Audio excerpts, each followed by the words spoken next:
कहानी का शीर्षक है बेटी बिगड़ेगी तो संभाल नहीं पाएंगे।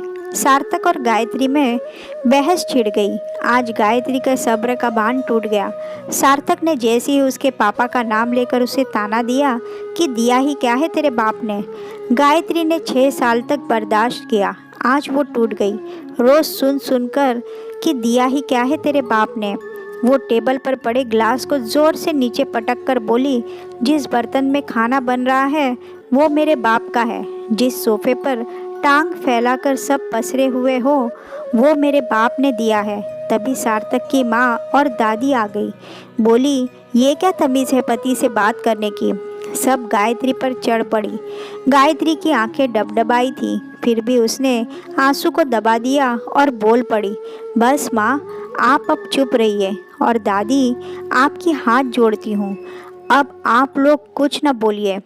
ऐसा न हो आप लोग कुछ बोले और मैं बर्दाश्त न कर सकूं और मेरे द्वारा आपका अपमान हो। आप बस चुप रहिए। आज मुझे जवाब देना है, मेरे बाप ने क्या दिया है तो सुनिए। क्या कह रहे थे, क्या दिया है मेरे बाप ने? ये जो बेड पर आप राजा की तरह फैले रहते हैं वह भी मेरे बाप ने दिया है।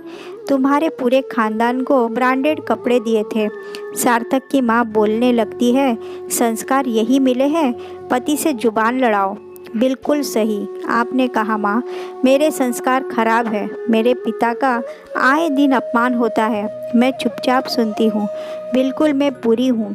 मुझे अब तक मेरे पिता की बुराई करने वालों का मुंह तोड़ देना चाहिए था, लेकिन नहीं, मेरे संस्कार बुरे थे। मैं उनकी बुराई सुनती रहती हूँ। बिल्कुल संस्कार बुरे हैं।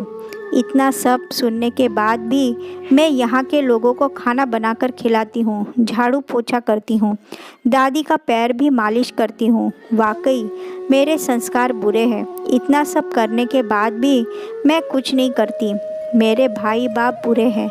और क्या लगता है मैं एक दिन बीमार पड़ जाऊँ तो खबर मेरे मायके तक पहुँच जाती है, यहाँ तक पड़ोसी के घर तक बात फैल जाती है, महारानी बीमार है, ये भी सुनने को मिलता है। अभी तो हाथ पांव चल रहे हैं तब ये हाल है, बुढ़ापे में कौन देखेगा।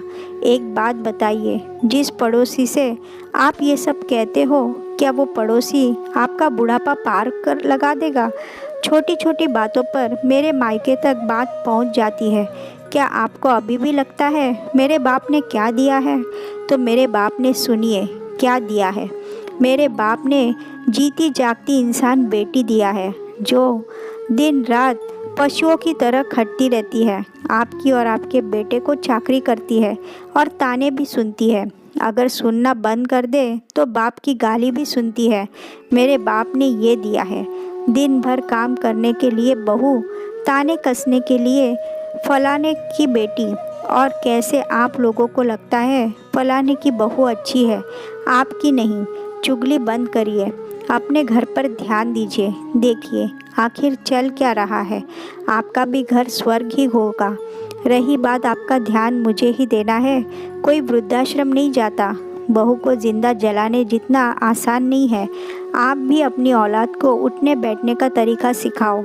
मेरे पिता भाई यहाँ खाने नहीं आते, ना आपकी औलाद उन्हें तनख्वाह देता है, बल्कि आप ही लोग मुंह खोले खड़े रहते हैं कि हमें कुछ मिले।